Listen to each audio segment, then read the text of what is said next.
ಎಲ್ರಿಗೂ ನಮಸ್ಕಾರ. ಎಲ್ರಿಗೂ ತಿಂಡಿ ಆಯ್ತಾ? ಬೆಳಗಿನ ತಿಂಡಿ ಆಯ್ತಾ? ನಾನು ಲಕ್ಷ್ಮೀ ಚಾನ್ಸಿ ಭಟ್ ಅಂತ, ನಮ್ಮೂರು ಹೊನ್ನಾವರ, ಬೆಂಗಳೂರಿನಲ್ಲಿರೋದು. ನಾನಿವತ್ತು ಅಮೂಲ್ ಕನ್ನಡ ಪೇಜ್ನಲ್ಲಿ ಅಮೂಲ್ ಸಾಮಗ್ರಿಗಳನ್ನು ಉಪಯೋಗಿಸ್ಕೊಂಡು ಹಲಸಿನಕಾಯಿ ಹಪ್ಪಳದ ಮಸಾಲಾ ರೋಲ್ ಅಂತ, ಅಂದ್ರೆ ನಾವು ಹಲಸಿನಕಾಯಿ ಹಪ್ಪಳವನ್ನ ಹಾಗೆ ತಿಂತೀವಿ, ಹಾಗೆ ತಿನ್ನೋ ಬದಲಿಗೆ ಇದೊಂದು ಮಕ್ಕಳಿಗೆ ಎಲ್ರಿಗೂ ಖುಷಿ ಆಗುವಂತಹ ಮತ್ತು ಸ್ವಲ್ಪ ಆರೋಗ್ಯಕರವಾಗೇ ಇರುತ್ತೆ. ಅದಕ್ಕೆ ಸ್ವಲ್ಪ ಆ್ಯಡ್ ಮಾಡ್ತಾ ಹೋಗ್ಬೇಕು. ಅದನ್ನ ಮಾಡೋದು ಹೇಗೆ ಅಂತ ತೋರಿಸ್ತೀನಿ. ಮಾಡೋದು ಸುಲಭ. ಹಪ್ಪಳ ಮಾಡೋದು ಎಲ್ರಿಗೂ ಗೊತ್ತಿರಬೇಕು. ಆ ವಿಧಾನವನ್ನು ನಾನು ಅಡುಗೆ ಮಾಡ್ತಾ ಹೇಳ್ತೀನಿ. ಅದಕ್ಕಾಗಿ ನಾನು ಅಮೂಲ್ ಸಾಮಗ್ರಿಗಳಲ್ಲಿ ಅಮೂಲ್ ಆರ್ಗ್ಯಾನಿಕ್ ಚನ್ನಾ ದಾಲ್ ತಗೊಂಡಿದ್ದೀನಿ, ಹಾಗೆ ಅಮೂಲ್ ಹೆಸರು ಕಾಳನ್ನ ತಗೊಂಡಿದ್ದೀನಿ, ಅಮೂಲ್ ಆರ್ಗ್ಯಾನಿಕ್ ಬೇಸನ್ ತಗೊಂಡಿದ್ದೀನಿ, ಅಂದ್ರೆ ಕಡಲೆ ಹಿಟ್ಟು ತಗೊಂಡಿದ್ದೀನಿ, ಹಾಗೆ ಆಮೇಲೆ ರುಚಿಯನ್ನ ಹೆಚ್ಚೋಕೆ ಅಮೂಲ್ ಬೆಣ್ಣೆಯನ್ನ ತಗೊಂಡಿದ್ದೀನಿ. ಇವೆಲ್ಲ ಉಪಯೋಗಿಸ್ಕೊಂಡು ನಾನು ಮಾಡೋದು ಹೇಗೆ ಅಂತ ತೋರಿಸ್ತೀನಿ. ಮೊದಲಿಗೆ ನಾವು ಅಮೂಲ್ ಹೆಸರು ಕಾಳು ಮತ್ತು ಕಡಲೆ ಬೇಳೆಯನ್ನ ಒಂದು 5-6 ಗಂಟೆಗಳ ಕಾಲ ನೆನೆಸಿಟ್ಕೋಬೇಕು. ನಾನು ಒಟ್ಟಿಗೆ ಹಾಕ್ಬಿಟ್ಟಿದ್ದೆ, ಇಲ್ಲಾಂದ್ರೆ ಈ ಹೆಸರು ಕಾಳನ್ನ ಮೊಳಕೆ ಬರ್ಸ್ಕೊಂಡ್ರೆ ಇನ್ನೂ ರುಚಿಯಾಗಿರ್ತಿತ್ತು. ಮೊದಲಿಗೆ ಹಾಕೋಕೆ ಮರ್ತ್ಕೊಂಡು ಆಮೇಲೆ ಹಾಕಿದ್ದಕ್ಕೆ ಕಡಲೆಬೇಳೆಯನ್ನು ಇದ್ರ ಜೊತೆಗೆ ನೆನೆಸ್ಬಿಟ್ಟಿದ್ದೆ. ಇದನ್ನು ಒಂದು 5-6 ತಾಸು ನೆನೆಸ್ಕೊಂಡು ನೀರನ್ನ ತೆಗೆದಿಟ್ಕೋಬೇಕು.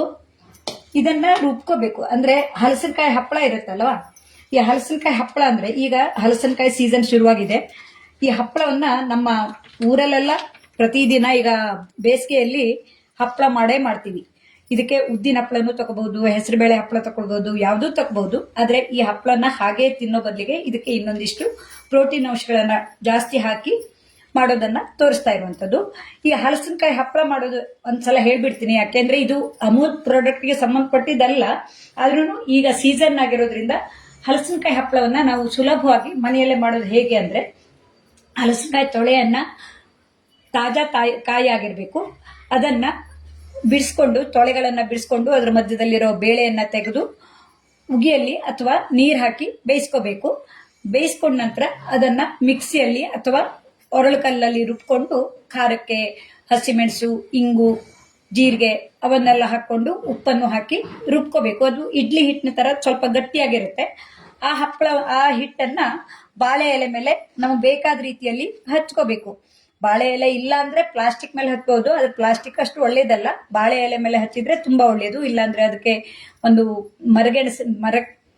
ಮರಕೆಸು ಅಂತಿದೆ, ಮರಕೆಸು ಅಲ್ಲ, ನಾವು ಮರ್ಸಣಿಗೆ ಅಂತೀವಿ, ಆ ಎಲೆ, ಮುಂಡಿ ಎಲೆ ಅಂತಾರೆ, ಅದರಲ್ಲಿ ಹಚ್ಕೋಬಹುದು. ಚಂಡಕ್ಲಿ ಎಲೆ ಅಂತಿದೆ, ನಾವು ಎಲೆಯಲ್ಲಿ ಚಿಪ್ಳಿ ಎಲೆ ಅಂತಿದೆ, ಅದು ಯಾವ್ದಾದ್ರು ಆರ್ಗ್ಯಾನಿಕ್ ಎಲೆಯಲ್ಲಿ ಹಚ್ಕೊಂಡು ಬಿಸಿಲಲ್ಲಿ ಒಣಗಿಸಿದ್ರೆ ನೋಡಿ ಈ ರೀತಿಯಾಗಿ ಒಣಗಿ ಬರುತ್ತೆ. ನಾವು ಹಚ್ಚೋವಾಗ ಎಳ್ಳು, ಜೀರಿಗೆ ಎಲ್ಲ ಹಾಕೋಬಹುದು. ನಾವು ಬೇಕಾದ ಆಕಾರದಲ್ಲಿ ಹಪ್ಪಳವನ್ನ ಮಾಡಿಟ್ಕೊಂಡ್ರೆ ವರ್ಷ ಇಟ್ಟರು ಹಾಳಾಗೋದಿಲ್ಲ.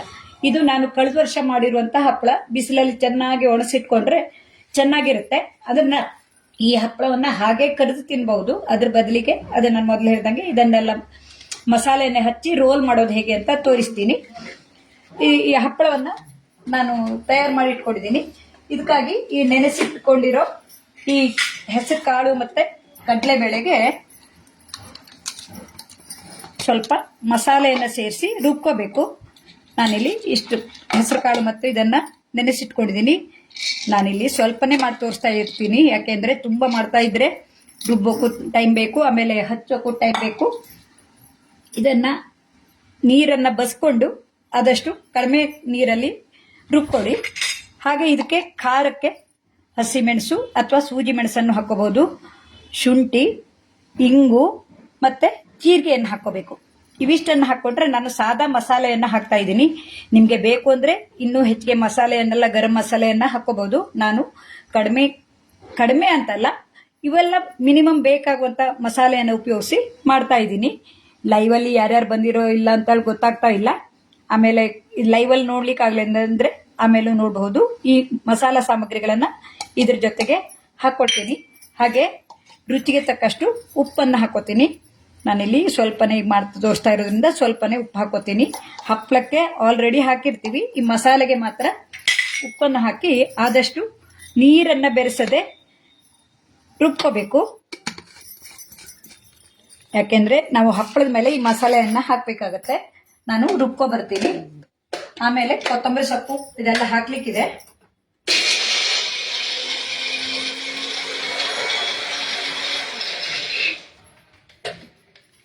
ನೋಡಿ ಇದು ಚೆನ್ನಾಗಿ ರುಬ್ಲಿಲ್ಲ, ಹಾಗಾಗಿ ಸ್ವಲ್ಪ ನೀರನ್ನು ಹಾಕೋಬಹುದು. ತುಂಬ ನೀರು ಹಾಕೋಬೇಡಿ, ಯಾಕೆಂದ್ರೆ ತುಂಬ ಮೆದುವಾಗಿಬಿಟ್ರೆ ಆ ಮಸಾಲಾನ ಹಪ್ಪಳಕ್ಕೆ ಹಚ್ಚುವಾಗ ಹಪ್ಪಳ ತುಂಬ ಮೆದುವಾಗಿ ಬಂದ್ಬಿಡುತ್ತೆ. ನಿಮಗೆ ಮಸಾಲೆಗೆ ಯಾವುದನ್ನು ಬೇಕಿದ್ರೂ ಹಾಕೋಬಹುದು. ಈರುಳ್ಳಿ ಬೆಳ್ಳುಳ್ಳಿಯನ್ನು ಹಾಕೋಬಹುದು. ನಾನು ಯಾವುದನ್ನು ಹಾಕದೇನೆ ಮಿನಿಮಮ್ ಮಸಾಲೆಯಲ್ಲಿ ಯಾವ ರೀತಿ ಮಾಡೋದು ಅಂತ ತೋರಿಸ್ತಾ ಇರುವಂಥದ್ದು. ಸ್ವಲ್ಪ ನೀರನ್ನು ಹಾಕೋತೀನಿ, ಇಲ್ಲಾಂದ್ರೆ ಅದು ನುಣ್ಣದಾಗಿ ಬರೋದಿಲ್ಲ.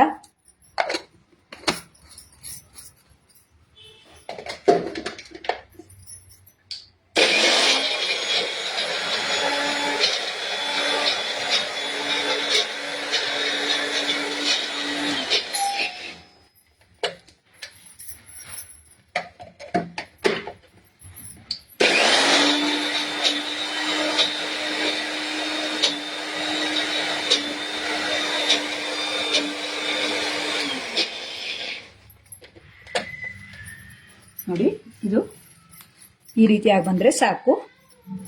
ಸ್ವಲ್ಪ ಕಾಳು ಬೇಳೆ ಇದ್ರೂ ಪರವಾಗಿಲ್ಲ. ನಾವು ಆಮೇಲೆ ಈ ಮಸಾಲೆಯನ್ನು ಸ್ವಲ್ಪ ಬೇಯಿಸ್ಲಿಕ್ಕಿದೆ. ಇದನ್ನ ಒಂದು ಪಾತ್ರೆ ಹಾಕೋತೀನಿ.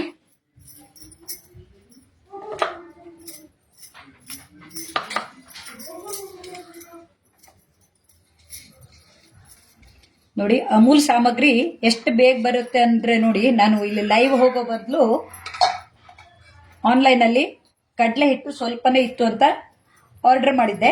ಈಗ ನೋಡಿ ಲೈವ್ ಮಾಡ್ತಾ ಇರುವಾಗಲೇ ಕಡಲೆ ಹಿಟ್ಟು ಬಂದಾಯಿತು.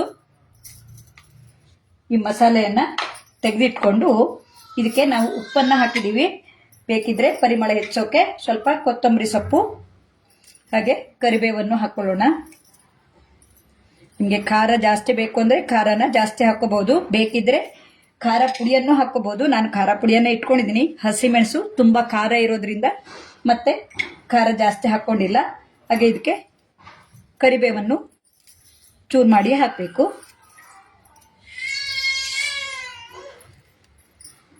ಇದಕ್ಕೆ ಈರುಳ್ಳಿ ಬೆಳ್ಳುಳ್ಳಿಯನ್ನು ಹಾಕೋಬಹುದು. ನಾನು ಯಾವುದನ್ನು ಹಾಕದೇನೆ ತೋರಿಸ್ತಾ ಇರ್ತೀನಿ. ಇದನ್ನು ಮಾಡಿಟ್ಕೊಂಡು ಈ ಮಸಾಲೆಗೆ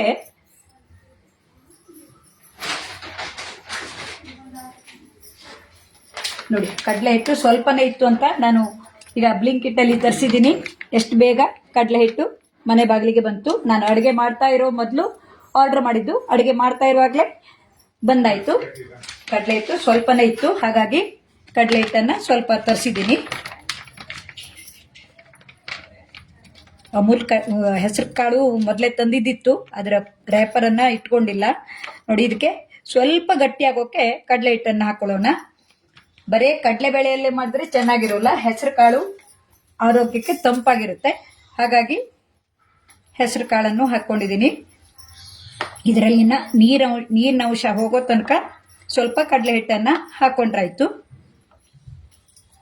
ಇದಕ್ಕೆ ಉಪ್ಪು ಖಾರ ಸಾಕು ಅಂತ ನೋಡ್ಕೊಳ್ಳಿ.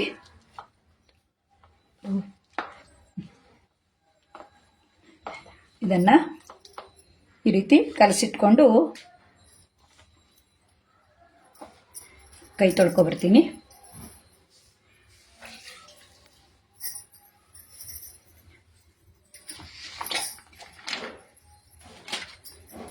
ಈ ಹಪ್ಪಳ ಇದೆಯಲ್ಲ, ಹಪ್ಪಳ ಸ್ವಲ್ಪ ಗರಿ ಗರಿಯಾಗಿರುತ್ತೆ. ನಾವು ವರ್ಷ ಇಡೀ ಇರೋಕೆ ಅಂತ ಗರಿ ಗರಿಯಾಗಿ ಮಾಡಿರ್ತೀವಲ್ಲ, ಹಾಗಾಗಿ ಇದಕ್ಕೆ ಸ್ವಲ್ಪ ನೀರನ್ನು ಹಚ್ಚಿ ಒದ್ದೆ ಮಾಡಿಕೊಂಡು ರೋಲ್ ಮಾಡೋಕೆ ಅನುಕೂಲ ಆಗೋ ಹಾಗೆ ಮಾಡ್ಕೋಬೇಕು. ನೋಡಿ ನಾನಿಲ್ಲಿ ಇಡೀ ಬಾಳೆ ಎಲೆಗೂ ಹಚ್ಚಿ ಈ ರೀತಿ ಸ್ಕ್ವೇರ್ ತರ ಅಥವಾ ರೆಕ್ಟೆಂಗಲ್ ತರ ಯಾವ ರೀತಿಯಲ್ಲೂ ಕತ್ತರಿಸ್ಕೊಂಡು ಮಾಡ್ಕೋಬಹುದು. ಇದಕ್ಕೆ ಸ್ವಲ್ಪ ನೀರನ್ನು ಸವರ್ಕೊಳ್ಳೋಣ, ಯಾಕೆಂದ್ರೆ ಇದನ್ನ ಮಸಾಲೆ ಹಚ್ಚಿದವಾಗ ನಾವು ರೋಲ್ ಮಾಡಬೇಕಾಗತ್ತೆ. ಹಾಗಾಗಿ ಸ್ವಲ್ಪ ನೀರನ್ನು ಹಚ್ಚಿ ಮೆದು ಮಾಡ್ಕೊಳ್ಳೋಣ. ಮೊದಲೇ ಹೇಳಿದಾಗೆ ಹಪ್ಪಳನ ಹಾಗೆ ಕರೆದು ಅದಕ್ಕೆ ಮಸಾಲಾ ಪಾಪಡ್ ತರನು ಮಾಡ್ಕೋಬಹುದು. ಆದ್ರೆ ನಾನು ಈ ಅಮೂಲ್ ಪ್ರಾಡಕ್ಟ್ ಎಲ್ಲ ಇದೆಯಲ್ಲ, ಅದನ್ನು ಉಪಯೋಗಿಸಿ ಯಾವ ರೀತಿ ಮಾಡೋದು ಅಂತ ತೋರಿಸ್ತಾ ಇದ್ದೀನಿ. ಈ ರೀತಿ ನಾವು ಮೊದಲೇ ಮಾಡಿಟ್ಕೊಂಡ್ರು ನಡೆಯುತ್ತೆ. ನಾನು ಮೊದಲೇ ಮಾಡಿಟ್ಕೊಂಡ್ರೆ ತುಂಬಾ ಮೆದುವಾಗಿಬಿಟ್ರೆ ಆಮೇಲೆ ರೋಲ್ ಮಾಡುವಾಗ ತುಂಬಾ ಕಷ್ಟ ಆಗತ್ತೆ. ಸ್ವಲ್ಪ ಇದು ನೆನೆದು ಬಂದ್ರೆ ಸಾಕು, ಯಾಕೆಂದ್ರೆ ನಾವು ಈ ರೋಲ್ ಮಾಡ್ಬೇಕಾಗತ್ತಲ್ಲ.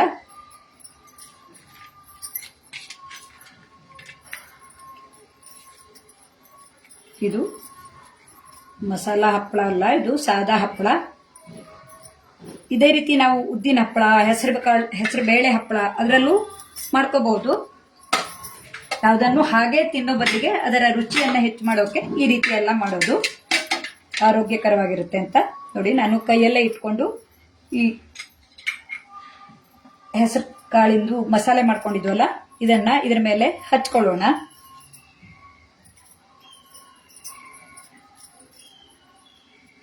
ಭಾಕರ್ ವಡಿ ಅಂತ ನಾವು ಮಹಾರಾಷ್ಟ್ರನ್ ಡಿಶ್ ನೋಡಿರ್ತೀವಲ್ಲ, ಸಾಧಾರಣ ಅದೇ ಟೇಸ್ಟ್ ಅನ್ನೇ ಕೊಡುತ್ತೆ. ಆದ್ರೆ ಇದು ಹೆಸರು ಕಾಳು ಮತ್ತೆ ಕಡಲೆಬೇಳೆ, ಕಡಲೆ ಹಿಟ್ಟು ಇವೆಲ್ಲವನ್ನ ಹಾಕಿರುವಂತಹ ಆರೋಗ್ಯಕರವಾಗಿರುವಂತಹ ಕಾಳು ಬೇಳೆಗಳ ಮಸಾಲಾ ರೋಲ್ ಆಗಿರುತ್ತೆ. ತುಂಬಾ ದಪ್ಪನಾಗಿ ಹಚ್ಕೊಂಡ್ರು ನಮಗೆ ರೋಲ್ ಮಾಡೋಕೆ ಬರೋದಿಲ್ಲ. ಈ ರೀತಿ ರೋಲ್ ಮಾಡಿಕೊಂಡು ಮಸಾಲೆಯನ್ನ ಹಚ್ಕೊಂಡು ರೋಲ್ ಮಾಡಬೇಕು.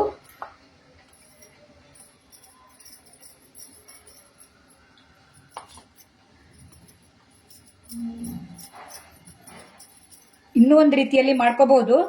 ನಾನು ಈ ರೀತಿಯಲ್ಲಿ ಮಾಡಿ ತೋರಿಸೋಣ ಅಂತೇಳಿ ಮಾಡ್ತಾ ಇರುವಂಥದ್ದು.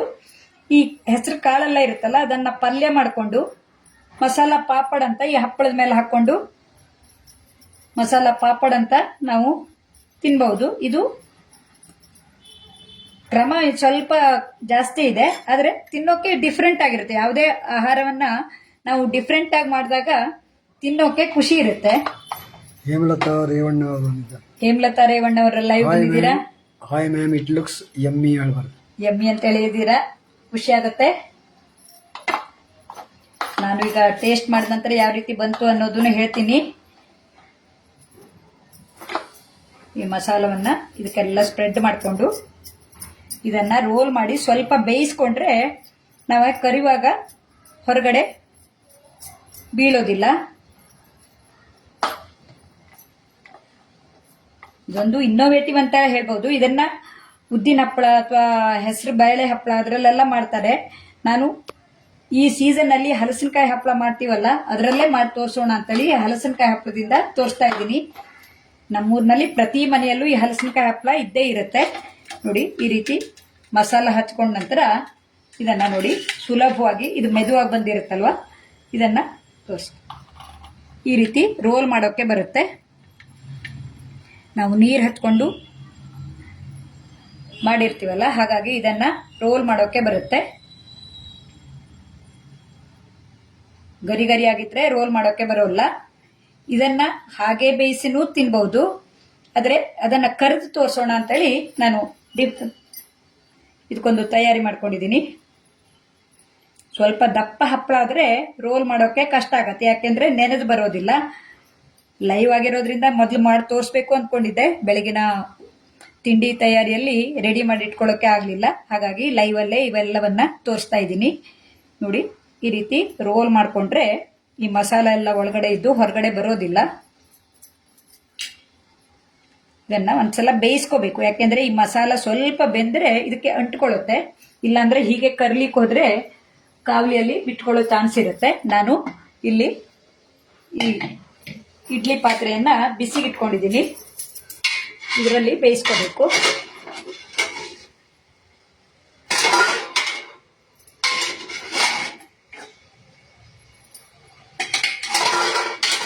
ಇದು ಇಡ್ಲಿ ಪಾತ್ರೆಗೆ ಒಂದು ಪ್ಲೇಟ್ ಹಾಕೊಂಡು ಇಟ್ಕೊಂಡಿದ್ದೀನಿ, ಯಾಕೆಂದ್ರೆ ಪಾತ್ರೆಯಲ್ಲಿ ಇಡೋ ಬದಲಿಗೆ ಇದೊಂದು ಇಡ್ಲಿ ಪಾತ್ರೆ ಹೇಗೂ ಇರುತ್ತಲ್ವಾ, ಇದ್ರ ಮೇಲೆ ಈ ರೋಲ್ಗಳನ್ನ ಇಟ್ಟು ಒಂದು 5 ನಿಮಿಷ ಬೇಯಿಸ್ಕೊಂಡ್ರೆ ಸಾಕು. ಅಂದ್ರೆ ಈ ಮಸಾಲ ಇದಕ್ಕೆ ಹೊಂದ್ಕೊಳ್ಳುತ್ತೆ. ಹಸಿ ಮಸಾಲ ಆಗಿರೋದ್ರಿಂದ ಈ ರೀತಿ ಬೇಯಿಸ್ಕೋಬೇಕು. ನಾನಿಲ್ಲಿ 2-3 ಪೀಸ್ ಅಷ್ಟೇನೆ ಮಾಡಿ ತೋರಿಸ್ತಾ ಇದ್ದೀನಿ, ಯಾಕೆಂದ್ರೆ ತುಂಬಾ ಸಮಯವನ್ನ ತಗೊಂಡ್ರು ನೋಡೋರಿಗೆ ಸುಮ್ಮನೆ ನೋಡ್ತಾ ಇರ್ಬೇಕಾಗತ್ತೆ. ನಾವು ಯಮ್ಮಿ ಅಂತ ಹೇಳ್ತಾ ಇದ್ದೀರಾ, ಥ್ಯಾಂಕ್ ಯು. ಇದನ್ನ ಮುಚ್ಚಿ ಒಂದು 5 ನಿಮಿಷ ಬೇಯಿಸ್ಕೋಬೇಕು. ಅದನ್ನೆಲ್ಲ ಸೈಡಲ್ಲಿ ಇಟ್ಕೊತೀನಿ. ಹಾಗೇನೆ ಇದನ್ನ ಆಮೇಲೆ ಕರಿಬೇಕಾಗತ್ತೆ. ಇದು ಬೇಯೋ ತನಕ ಹಲಸಿನಕಾಯಿ ಹಪ್ಪಳವನ್ನ ಸಾದಾ ಕರಿದು ಯಾವ ರೀತಿ ಇರುತ್ತೆ ಅನ್ನೋದನ್ನು ತೋರಿಸ್ತಾ ಇದ್ದೀನಿ. ಸಣ್ಣ ಉರಿಯಲ್ಲಿ ಬೇಯಿಸ್ಕೋಬೇಕು.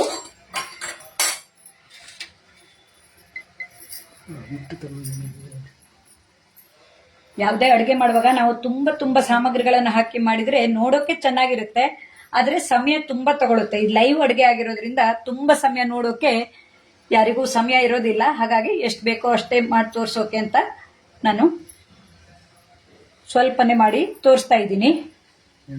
ಸುಬ್ರಹ್ಮಣ್ಯ ಮಂಕಾದೆ ಅಂತ ಬೇರೆ ಲೈವ್ ಅಲ್ಲಿ ಯಾರ್ಯಾರು ಬಂದು ನೋಡ್ತಾ ಇದ್ದೀರೋ ಅವರಿಗೆಲ್ಲ ಥ್ಯಾಂಕ್ಸ್ ಹೇಳ್ತಾ, ಇದೊಂದು ಅವಕಾಶವನ್ನ ಮಾಡಿಕೊಟ್ಟ ಅಮೂಲ್ನವರಿಗೆ ಈ ಮೂಲಕ ಧನ್ಯವಾದ ಹೇಳ್ತೀನಿ. ಯಾಕೆಂದ್ರೆ ನಾವು ಎಲ್ಲೆಲ್ಲೋ ಇದೀವಿ, ಎಲ್ಲೋ ಮನೆಯಲ್ಲೋ ಕೆಲಸ ಮಾಡ್ತಾನೆ ಈ ಲೈವ್ ಅಡುಗೆಯನ್ನ ನೋಡ್ಬೋದು. ಈಗ ಯೂಟ್ಯೂಬ್ ನಲ್ಲಿ ಎಲ್ಲ ಸಿಗತ್ತೆ, ಆದ್ರೆ ಲೈವ್ ಅಡುಗೆ ಮಾಡೋದು ಒಂದು ಎಕ್ಸ್ಪೀರಿಯನ್ಸ್ ಅನ್ಬೇಕು. ಯಾಕೆಂದ್ರೆ ಅದೊಂದು ಸವಾಲೇ ಆಗಿರುತ್ತೆ. ಅದರಲ್ಲಿ ತಪ್ಪು ಒಪ್ಪುಗಳಾಗುವ ಸಂಭವ ಇರುತ್ತೆ. ಅವನ್ನೆಲ್ಲ ತಿದ್ದುಕೊಂಡು ಮಾಡುವಂತಹ ಇದೊಂದು ಲೈವ್ ಅಡುಗೆದು ಒಂದು ಹೊಸ ಎಕ್ಸ್ಪೀರಿಯನ್ಸ್. ಅಡುಗೆ ಬಲ್ಲವರಿಗೆ ಕೆಲಸ ಮಾಡೋದು ಕಷ್ಟ ಅಲ್ಲ, ಆದ್ರೆ ಅಡುಗೆ ಮಾಡುವಾಗ್ಲೂ ತಪ್ಪುಗಳು ಎಷ್ಟೋ ಆಗ್ತವೆ. ಅವುಗಳನ್ನೆಲ್ಲ ಮೀರಿ ನಾವು ಲೈವ್ ಅಲ್ಲಿ ಮಾಡಿ ತೋರಿಸೋದು ಒಂದು ಹೊಸ ಅನುಭವ ಆಗಿರುತ್ತೆ. ನೋಡಿ, ಇದು ಬೆಂದಿರುತ್ತೆ. ಒಂದು 5 ನಿಮಿಷ ಆದ್ರೂ ಸಾಕು. ಯಾಕೆಂದ್ರೆ ಹಪ್ಪಳ ಎಲ್ಲ ಬೆಂದಿದ್ದೇ ಆಗಿರುತ್ತೆ. ಈ ಮಸಾಲೆ ಹೊಂದ್ಕೊಳ್ಳೋಕೆ ಅಂತ ಈ ರೀತಿ ಮಾಡೋದು. ಉರಿಯನ್ನ ಆರಿಸ್ತೀನಿ, ಮಸಾಲೆ ಹೊಂದ್ಕೊಳ್ಳಿ ಅಂತ ಆ ರೀತಿ ಬೇಯಿಸ್ಕೊಂಡಿರುವಂತದ್ದು.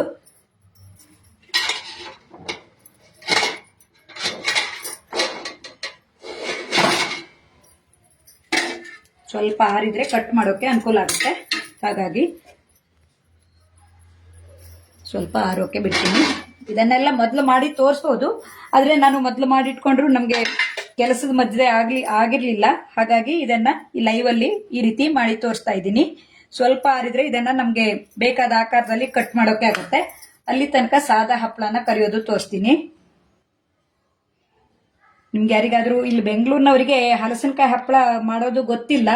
ಹಾಗಾಗಿ ಇದನ್ನ ಈ ಲೈವ್ ಅಲ್ಲಿ ಒಂದೆರಡು ಕರೆದು ತೋರಿಸ್ತಾ ಇದ್ದೀನಿ.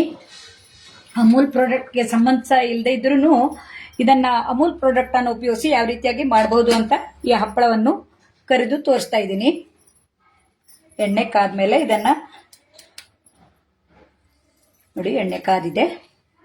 ಈಗ ಈ ಹಪ್ಪಳನ ಹಾಕಿ ಕರೆದ್ರೆ ಗರಿ ಗರಿಯಾಗಿ ಚೆನ್ನಾಗಿರುತ್ತೆ. ನಮ್ಮಲ್ಲೆಲ್ಲ ಈ ಹಪ್ಪಳ ಇಲ್ದೇನೆ ಈ ಬೇಸಿಗೆಯಲ್ಲಿ ಪ್ರತಿಯೊಬ್ಬರ ಮನೆಯಲ್ಲೂ ಹಪ್ಪಳ ಮಾಡೇ ಮಾಡ್ತೀವಿ. ನನಗೆ ಇಲ್ಲಿ ಹಲಸಿನಕಾಯಿ, ತಾಜಾ ಹಲಸಿನಕಾಯಿ ಲಭ್ಯ ಇಲ್ಲದೆ ಇದ್ರೂ ಊರಿಂದ ತಂದುಕೊಂಡು ಇಲ್ಲಿ ತಂದು ಮಾಡ್ತೀನಿ. ಇದು ಕಳೆದ ವರ್ಷ ಮಾಡಿರುವಂಥದ್ದು. ಈ ವರ್ಷ ಮಾಡೋಕೆ ಸಾಧ್ಯ ಆಗ್ಲಿಲ್ಲ. ಊರಿಗೆ ಹೋದ್ರೆ ಊರಲ್ಲಿ ಈಗ ಮಳೆಗಾಲನು ಆಗಾಗ ಬರ್ತಾ ಇರುತ್ತೆ. ಇದಕ್ಕೇನೆ ನಾವು ಮಸಾಲಾ ಪಾಪಡ್ ಅಂತ ಈರುಳ್ಳಿ, ನಾವು ಮೊಳಕೆ ಬರಿಸಿದ ಹೆಸರು ಕಾಳನ್ನು ಬೇಯಿಸಿದ್ದು ಅಥವಾ ಕಡಲೆಬೇಳೆ ಮಸಾಲ ಯಾವ್ದು ಬೇಕಾದ್ರೂ ಹಾಕೊಂಡು ತಿನ್ಬಹುದು. ಹಾಗೇನು ತಿನ್ನೋಕು ತುಂಬಾ ಚೆನ್ನಾಗಿರುತ್ತೆ.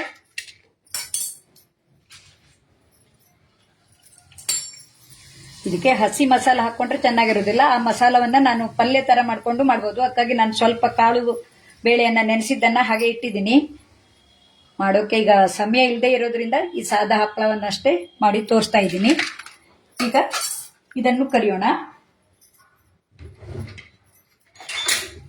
ನೋಡಿ, ಈ ಮಸಾಲ ಪಾಪಡನ್ನ ನಾವು ಮಾಡಿರ್ತೀವಲ್ಲ, ಇದು ನೋಡಿ, ಇದು ಹೊಂದ್ಕೊಂಡಿದೆ, ಚೆನ್ನಾಗಿ ಹೊಂದ್ಕೊಂಡಿದೆ. ಇದನ್ನ ಕಟ್ ಮಾಡ್ಕೋಬೇಕು. ನಾವು ಯಾವ ರೀತಿ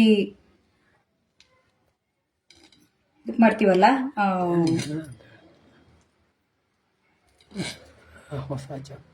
ಇದು ಸ್ವಲ್ಪ ಆರಿದ್ರೆ ಗಟ್ಟಿಯಾಗಿ ಬರುತ್ತೆ. ಈ ಬಿಸಿ ಬಿಸಿ ಇರೋದ್ರಿಂದ ಈ ರೀತಿ ಆಗಿದೆ. ಇಡೀದಾಗೇನು ಕರಿಬಹುದು. ನೋಡಿ, ಈ ರೀತಿ ಮಸಾಲ ಇದ್ರೊಳಗಡೆ ಇರುತ್ತೆ.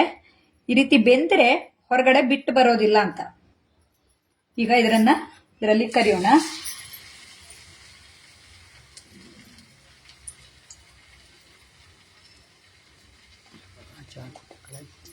ಸ್ವಲ್ಪ ಗಡಿಬಿಡಿ ಮಾಡ್ಕೊಂಡೆ ನಾನು.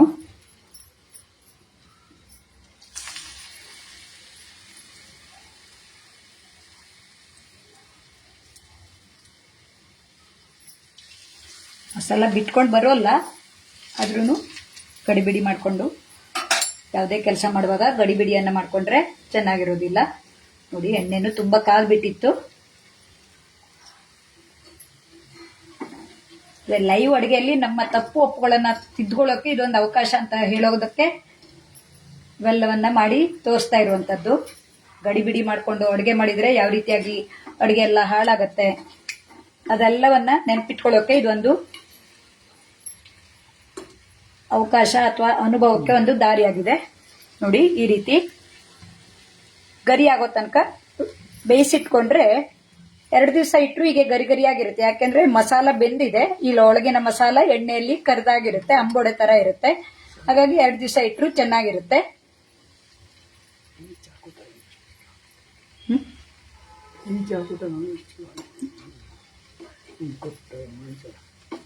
ಇದು ಎಣ್ಣೆ ಸ್ವಲ್ಪ ಬಿಸಿ ಇದ್ದದ್ರಿಂದ ಸ್ವಲ್ಪ ಕೆಂಪಾಗಿ ಬಂತು. ಈ ರೀತಿ ಎಣ್ಣೆ ಆರೋ ತನಕ ಬೇಯಿಸ್ಕೋಬೇಕು. ಒಳಗಡೆ ನಾವು ಮಸಾಲಕ್ಕೆ ಯಾವ್ದು ಬೇಕಿದ್ರೂ ಹಾಕೋಬಹುದು. ನಾನಿಲ್ಲಿ ಅಮೂಲ್ ಹೆಸರು ಕಾಳು ಮತ್ತೆ ಕಡಲೆಬೇಳೆಯನ್ನ ತಗೊಂಡು ಕಡಲೆ ಹಿಟ್ಟನ್ನ ಬೈಂಡಿಂಗ್ಗೆ ಹಾಕೊಂಡಿದ್ದೀನಿ. ಈಗ ಬೆಂದ ಬಂದಿದೆ.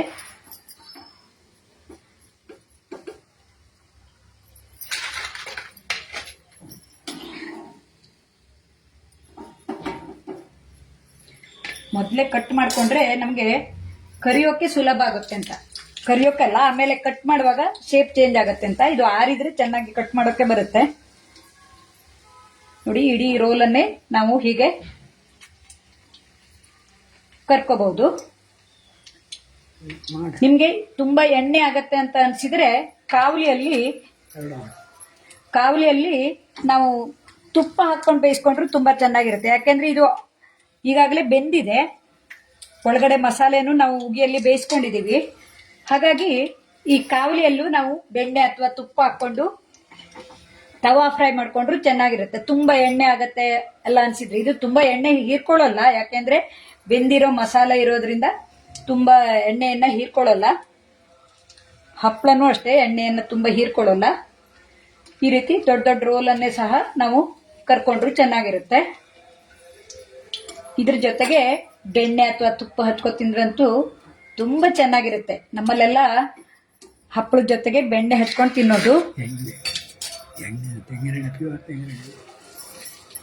ಕೊಬ್ಬರಿ ಎಣ್ಣೆ ಹಚ್ಕೊಂಡ್ರು ಚೆನ್ನಾಗಿರುತ್ತೆ.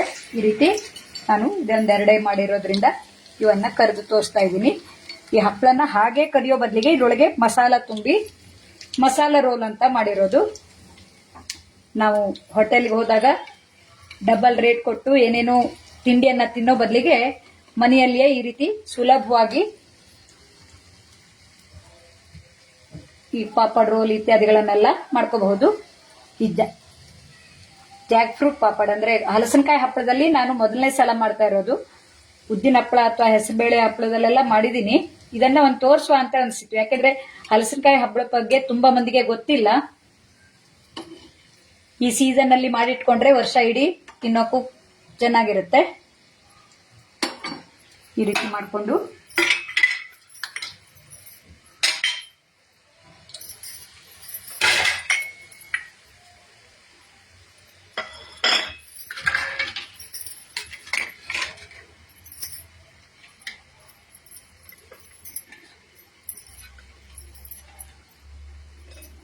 ಸ್ವಲ್ಪ ಕೆಂಪಾಗಿರೋದನ್ನ ತೆಗಿತೀನಿ. ನೋಡಿ, ಇದು ಈಗ ಚೆನ್ನಾಗಿ ಬೆಂದಿದೆ. ಇದ್ರ ಜೊತೆಗೆ ಯಾವುದೇ ಸಾಸ್ ಅಥವಾ ಏನು ಬೇಕಾಗೋಲ್ಲ, ಯಾಕೆಂದ್ರೆ ನಾವು ಕಾಳಿನ ಮಸಾಲೆಯನ್ನ ಹಾಕಿರ್ತೀವಿ.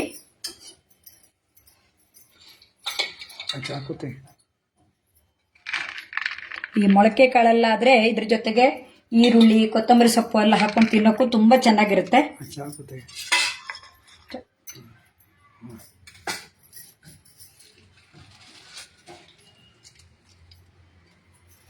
ಇದ್ರ ಜೊತೆಗೆ ಬೆಣ್ಣೆ ಹಚ್ಕೊ ತಿಂದ್ರೆ ತುಂಬಾ ಚೆನ್ನಾಗಿರುತ್ತೆ. ನಾವು ತವಾ ಫ್ರೈ ಮಾಡೋದಾದ್ರೆ ತುಪ್ಪ ಹಾಕಿ ತವಾ ಫ್ರೈ ಮಾಡಬಹುದು, ಇಲ್ಲ ಅಂದ್ರೆ ಇದ್ರ ಜೊತೆಗೆ ಬೆಣ್ಣೆ ಹಚ್ಕೊ ತಿಂದ್ರೆ ತುಂಬಾ ಚೆನ್ನಾಗಿರುತ್ತೆ. ಅಮೂಲ್ ಬೆಣ್ಣೆಯನ್ನ ಹಚ್ಕೊ ತಿಂದ್ರೆ ನೋಡಿ, ಬಿಸಿ ಬಿಸಿ ಇರೋದ್ರಿಂದ ಈ ಬೆಣ್ಣೆ ಕರಗಿ ಕೆಳಗಡೆ ಬರ್ತಾ ಇದೆ. ನಾವು ಮಸಾಲ ಪಾಪಡ್ ಅಂದ್ರೆ ಈ ನೋಡಿ, ಇದನ್ನ ನಾನು ಮಿಕ್ಸ್ ಮಾಡಿಲ್ಲ.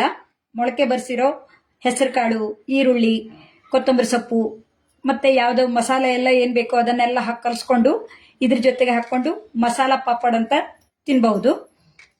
ನಾನಿಲ್ಲಿ ಸಾದಾ ಹಪ್ಪಳಕ್ಕೆ ಇವನ್ನೆಲ್ಲ ಹಾಕಿ ತೋರಿಸ್ತಾ ಇದ್ದೀನಿ. ಹಾಗೆ ಇದು ಮಸಾಲ ರೋಲ್ ಅಂತ, ಹಲಸಿನಕಾಯಿ ಹಪ್ಪಳದ ಮಸಾಲ ರೋಲ್ ಅಂತ. ನೋಡಿ, ಇದು ಹೊರಗಡೆ ಕ್ರಿಸ್ಪಿ ಆಗಿದೆ, ಒಳಗಡೆ ಇದು ಅಂಬೋಡೆ ಹಿಟ್ಟಿನ ತರ ಇದೆ. ತಿನ್ನೋಕೆ ತುಂಬಾ ಚೆನ್ನಾಗಿರುತ್ತೆ. ಇಲ್ಲಿ ಮನೆಯಲ್ಲಿ ನಮ್ಮ ಮನೆಯಲ್ಲಿ ಇದ್ದವರಿಗೆಲ್ಲ ಇದನ್ನ ಕೊಡ್ತೀನಿ. ಯಾವ ರೀತಿ ಬಂತು ಅಂತ ಅವರ ಅಭಿಪ್ರಾಯ ಇರುತ್ತೆ. ನೀವು ಇದು ಮಾಡಿ ನೋಡಿ. ಇದೊಂದು ಲೈವ್ ಅಡುಗೆಯಲ್ಲಿ ಇದೊಂದು ಅವಕಾಶ ಕೊಟ್ಟಿದ್ದ ಅಮೂಲ್ ಕನ್ನಡ ಪೇಜ್ನವರಿಗೆ ಧನ್ಯವಾದಗಳನ್ನ ಹೇಳ್ತೀನಿ. ನೋಡಿ, ಹಲಸಿನಕಾಯಿ ಹಪ್ಪಳದ ಮಸಾಲ ರೋಲ್. ಅಂದ್ರೆ ಇದು ಮಸಾಲ ತುಂಬಾ ಚೆನ್ನಾಗಿರುತ್ತಲ್ವಾ, ಹಾಗಾಗಿ ಮಸಾಲ ರೋಲ್ ಅಂತ ಮಾಡಿದ್ದೀನಿ. ಇದಕ್ಕಾಗಿ ನಾನಿಲ್ಲಿ ನೋಡಿ ಸ್ವಲ್ಪವೇ ಕಡಲೆ ಹಿಟ್ಟು ಇತ್ತು ಅಂತ ಕಡಲೆ ಹಿಟ್ಟನ್ನ ಈಗ ತರಿಸಿದ್ದೀನಿ. ಕಡಲೆ ಹಿಟ್ಟಿನಲ್ಲೂ ತುಂಬಾ ರೀತಿಯ ಅಡುಗೆಗಳನ್ನ ಮಾಡ್ಬೋದು. ನಾನು ಚಕ್ಕುಲಿ ಮಾಡುವಾಗಂತೂ ತುಂಬಾ ಮಂದಿ ಈ ಮಸಾಲ, ಈ ಆರ್ಗ್ಯಾನಿಕ್ ಬೇಸನ್ನ ಉಪಯೋಗಿಸಿ ಚಕ್ಕುಲಿ ಮಾಡಿದ್ದನ್ನ ಹಂಚ್ಕೊಂಡಿದ್ರು. ಈ ಅಮೂಲ್ ಪ್ರಾಡಕ್ಟ್ ಎಲ್ಲ ತುಂಬಾ ಚೆನ್ನಾಗಿ ಬರುತ್ತೆ. ನೀವು ಒಮ್ಮೆ ಉಪಯೋಗಿಸಿ ನೋಡಿ. ಹಾಗೆ ಅನ್ನಲ್ಲ, ಬೇಕು ಅಂದ ಕೂಡಲೇ ನಮ್ಗೆ ಪೇಟೆಯಲ್ಲಿ ಇದ್ದವರಿಗೆ ಒಂದು 5 ನಿಮಿಷದಲ್ಲಿ ಮನೆ ಬಾಗಿಲಿಗೆ ಬಂದ್ಬಿಡುತ್ತೆ. ನಾನು ಕಡಲೆ ಹಿಟ್ಟು ತುಂಬಾ ಬೇಕಾಗ್ಬಿಟ್ರೆ, ಅಥವಾ ಮತ್ತೆ ಇದು ಸ್ವಲ್ಪ ಹಳೇದಿತ್ತಲ್ವಾ, ಅಂದ್ರೆ ಹಳೇದು ಅಂದ್ರೆ ಈಗ ಒಂದು ವಾರದ ಹಿಂದೆ ತರಿಸಿದ್ದು, ಈಗ ಫ್ರೆಶ್ ಅನ್ನ ತರಿಸ್ಕೊಳ್ಳೋಣ ಅಂತೇಳಿ ತರಿಸಿದ್ದೆ. ಬೇಗ ಮನೆ ಬಾಗಿಲಿಗೆ ಬಂದಿದೆ. ಆನ್ಲೈನ್ ಅಲ್ಲಿ ಯಾವುದೇ ಸಾಮಗ್ರಿನಾದ್ರೂ ನಾವು 5 ನಿಮಿಷದಲ್ಲಿ ಮನೆ ಬಾಗಿಲಿಗೆ ತರಿಸ್ಕೋಬಹುದು. ಈ ಅಮೂಲ್ ಪ್ರಾಡಕ್ಟ್ ಅನ್ನ ನೀವು ಒಮ್ಮೆ ಉಪಯೋಗಿಸಿ ನೋಡಿ. ನಾವು ಇಲ್ಲಿ ಕನ್ನಡ ಪೇಜ್ನಲ್ಲಿ ದಿನಕ್ಕೆ 3-4 ಮಂದಿ ಲೈವ್ ಅಲ್ಲಿ ಬಗೆ ಬಗೆಯ ಅಡುಗೆಗಳನ್ನ ತೋರಿಸ್ತೀವಿ. ಸುಲಭವಾಗಿ ಮಾಡುವಂಥದ್ದು, ಅದು ಲೈವ್ ಅಲ್ಲಿ ತೋರಿಸ್ತಾ ಇರ್ತೀವಿ. ಯಾವ ಅಡುಗೆನಾದ್ರೂ ಬೇಕಾದ್ರೂ ನೀವು ಅಲ್ಲಿ ಲೈವ್ ಅಲ್ಲಿ ನೋಡ್ಲಿಲ್ಲ ಅಂದ್ರೆ ಆಮೇಲೂ ನೋಡ್ಬೋದು.